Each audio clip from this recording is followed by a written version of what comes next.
Welcome back everyone and welcome to another Let's Talk Ships. And I believe that I very much would like to answer the question many of my subscribers and probably some of you.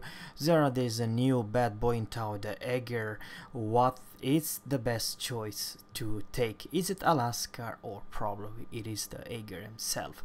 And the obvious reason it's of course depend of number one, what kind of captain you want to level up.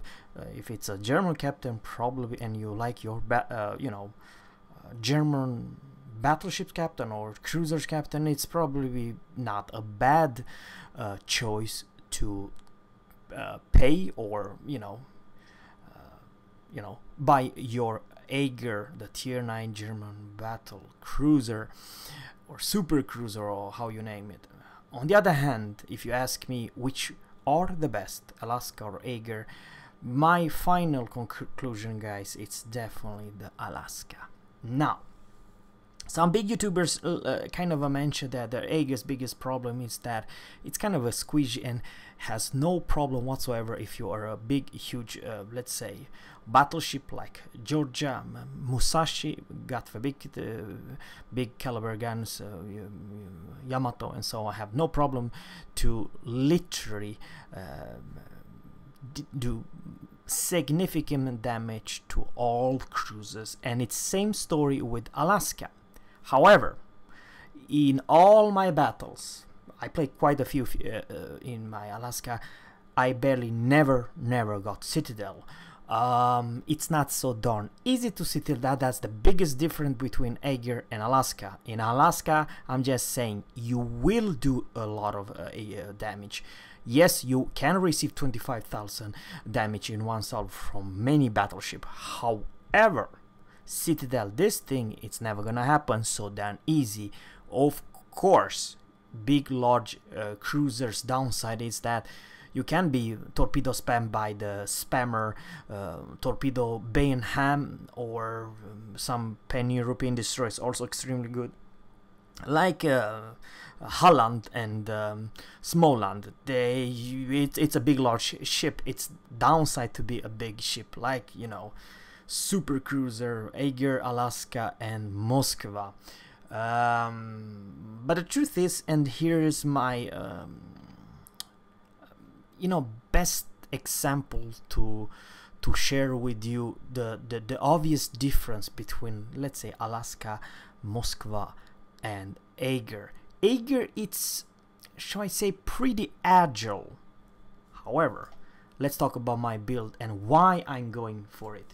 For the first one, this is my captain. The reason I chase this captain, guys, it's that it has this ability,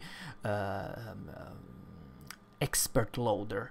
I do have the main guns. I change from AP to HE in 4 seconds, which basically means that if a destroyer nearby, and I always have my AP loaded, if I press to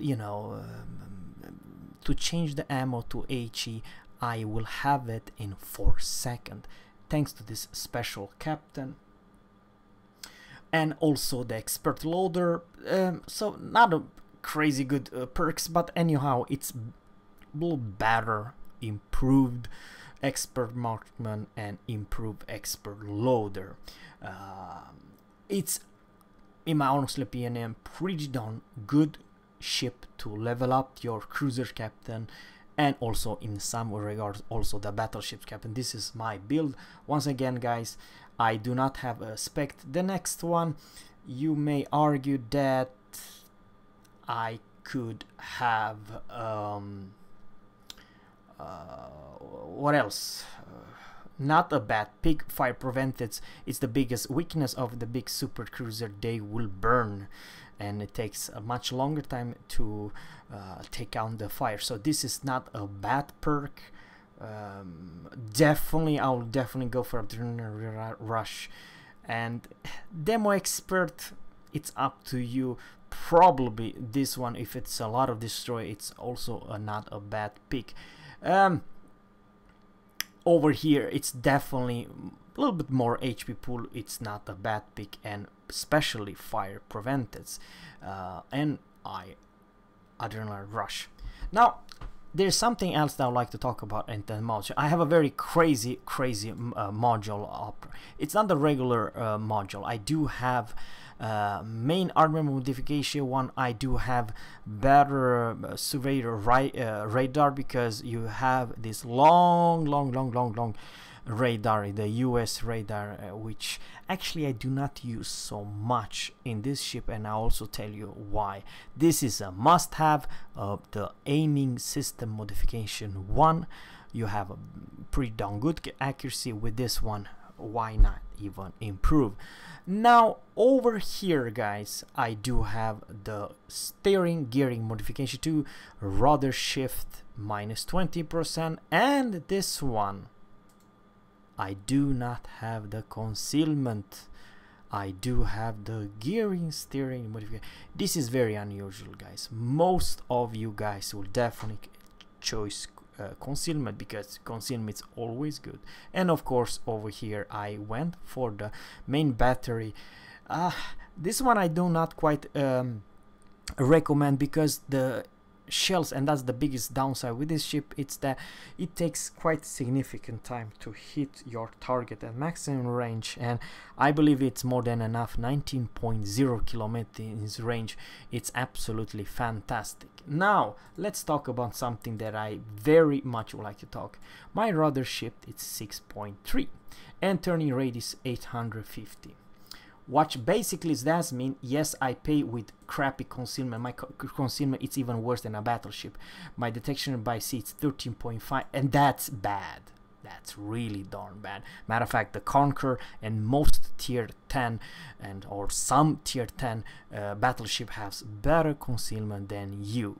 However, in open water there isn't any cover to stay covered behind islands.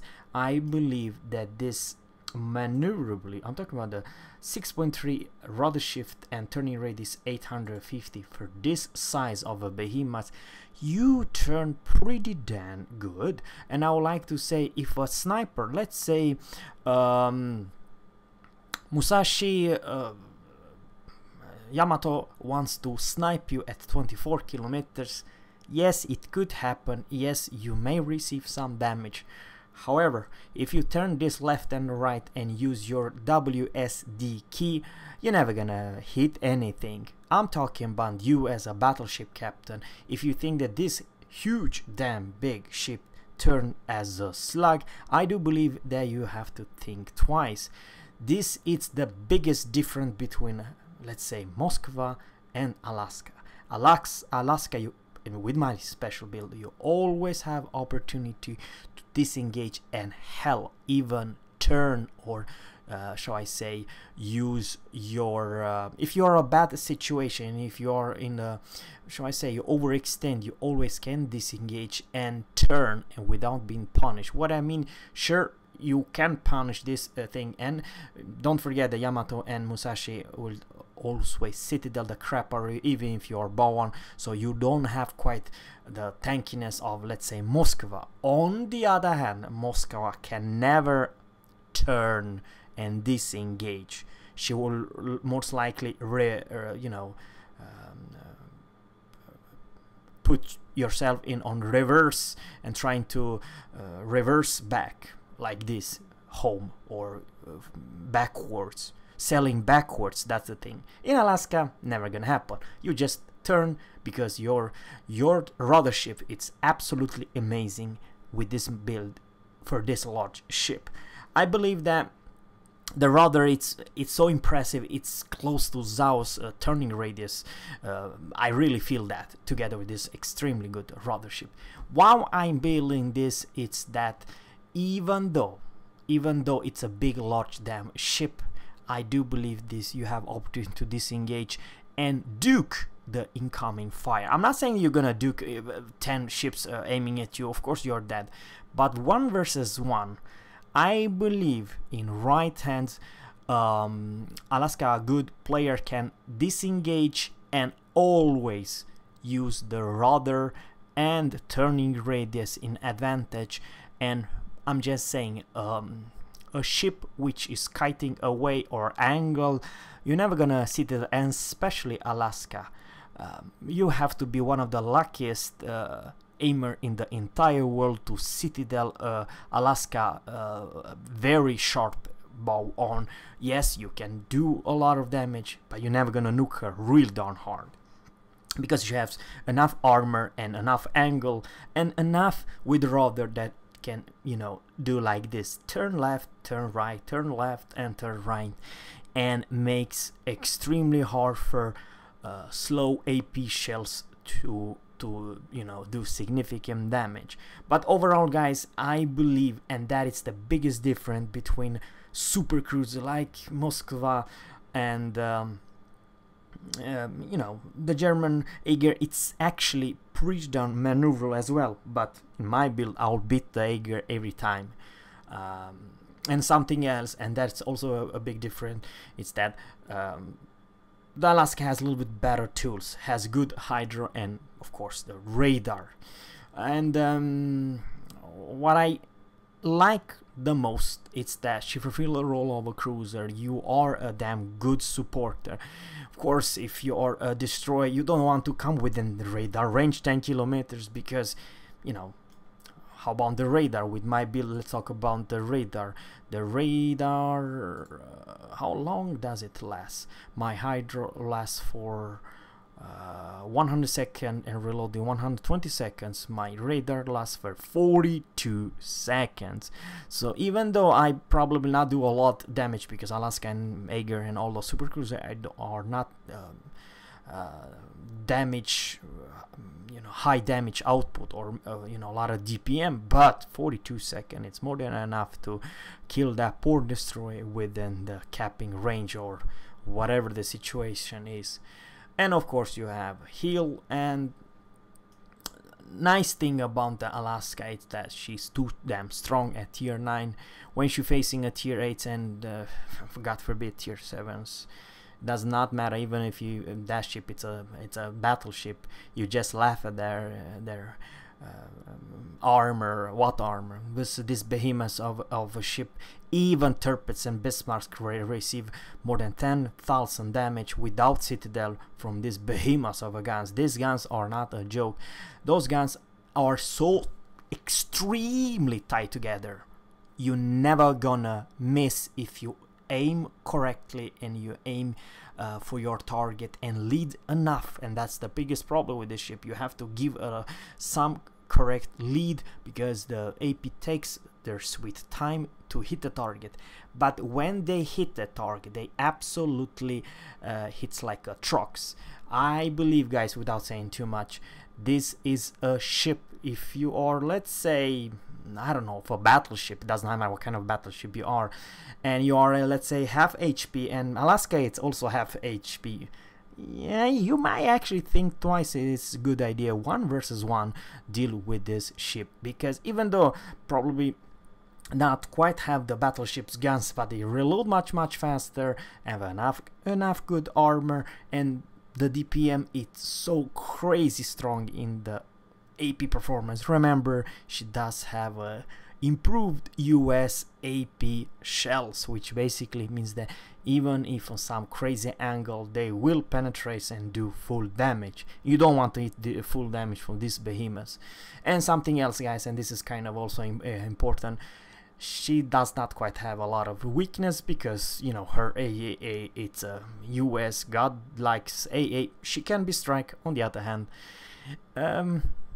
the carrier, especially the tier 8 carriers, will lose all the damn planes. You only receive 1 strike and that's it.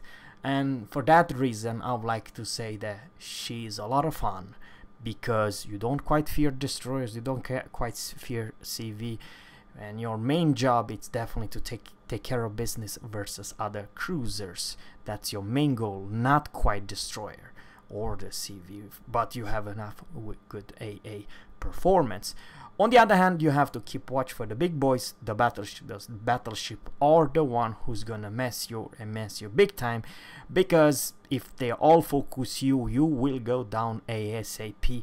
No matter the angle, you know, when there's several ships aiming at you, you might have very little time to disengage, and probably of 5 ships aiming at you, they might actually do significant damage. Even though they have very hard to hit your citadel, does not mean that you cannot receive a lot of damage. On the other hand, if you play careful as a cruiser, as a support for your team, and just staying quite, you know, very close to your battleship, because your concealment is absolutely garbage with my build.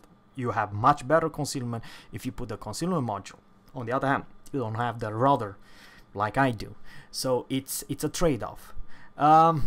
She is, I feel, pretty darn good credit maker, and she fulfilled the role of shall I say, you earn a lot of credits and experience with her versus regular Tech 3 ships, and you know, she's a premium for crying out loud.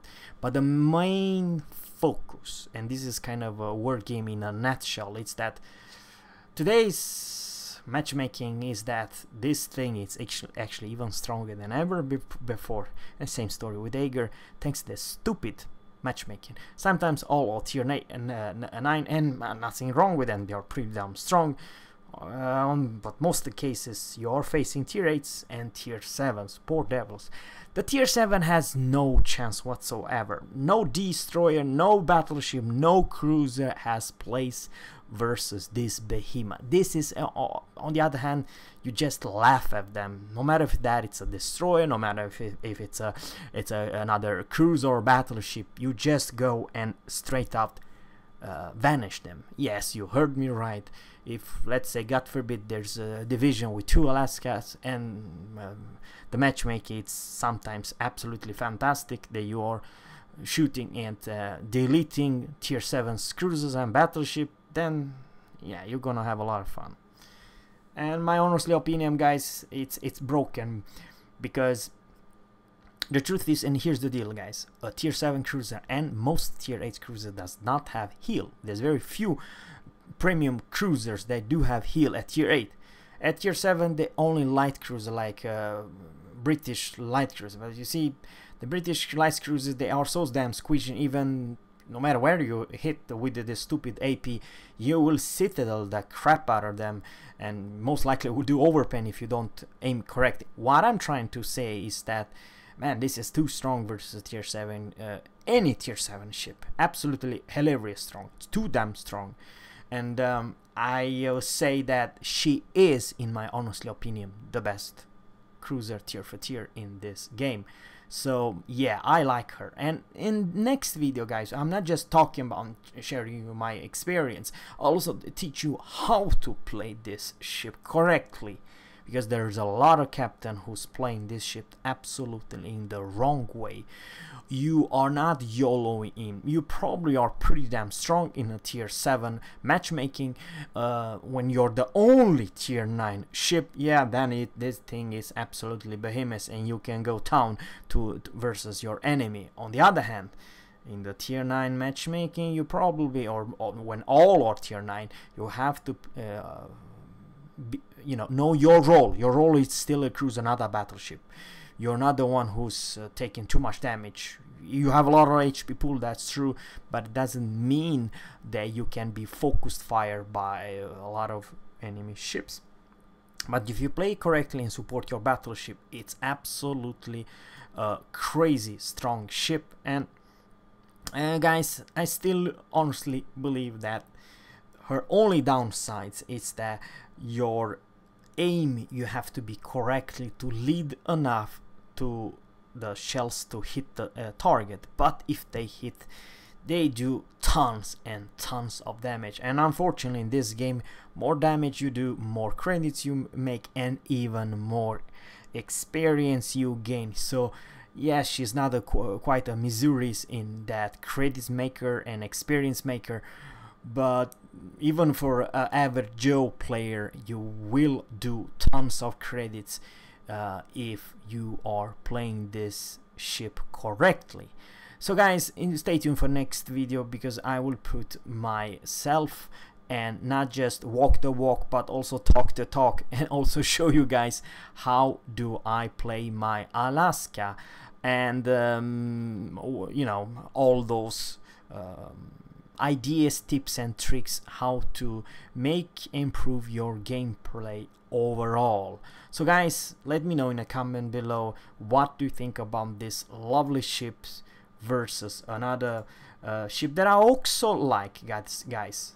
But the truth is, and this is my absolutely biggest difference, she is kind of a tall in the water, and for someone who probably think that it's Alaska 2.0, that it's not the case. And matter of fact, some big YouTuber mentioned that this ship is pretty easy to citadel and delete in very few salvos.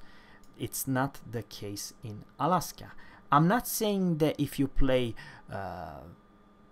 uncareful, but biggest thing I would like to say, it's also the size. How much size? Yes, you have a lot of superstructure, but the whole of Alaska, it is more like underwater versus you see, if you pay attention, you know, just showing you, this is exactly what I mean. Kind of hard to explain, but how much of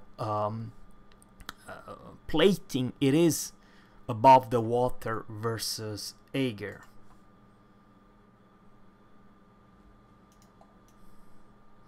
Yeah, it is much higher in the water Aegir, and also her citadel, it's bigger, and it's not deep water like Alaska's, which, you know, you cannot just delete it in 1 or 2 salvo. They both are super cruiser, they are both a large big ship, and I'm not saying that she is a bad turninger. Matter of fact, let's talk about very fast about the maneuverability. You know, 11.2, nothing a shame, and 808. So overall, she is not a slug, but in my honestly opinion, I really felt that this is even bigger ship than Alaska. I do have a not superstructure, but the hull itself, and also much higher above the water versus Alaska. And of course, you know, we have great hydro, but you do not have any radar, but you do have the let's say torpedo. So brawling with this thing, and you know, use your torpedo are probably the biggest difference between Alaska and the Aegir. This thing has torps and Alaska doesn't. And the I like to say the AA87 versus my Alaska, which does not say the whole truth, 79. By the way, I do not, you know, you can spec this thing even higher. I would go so far that probably the A8, it's very close to those two ships. I do not recommend you for CV. That's the first thing you do, especially if you're tier 8 CV. Just go and nuke that Alaska. Yes, you might nuke her, and she might receive some damage, but you pay with all your squads. Every single plane will not return back to the your carrier. That's the thing. So yeah, so guys, I'm not gonna talk much. Stay tuned for the next video, which I will show you how I play my Alaska. Thanks guys for watching, and always captains, fair seas, and goodbye.